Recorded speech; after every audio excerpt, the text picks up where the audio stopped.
أعوذ بالله من الشيطان الرجيم.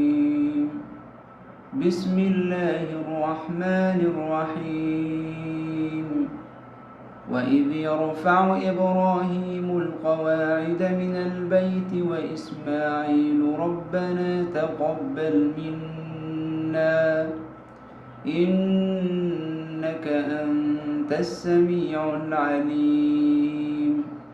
ربنا واجعلنا مسلمين لك ومن ذريتنا أمة مسلمة لك وأرنا مناسكنا وتب علينا إنك أنت التواب الرحيم.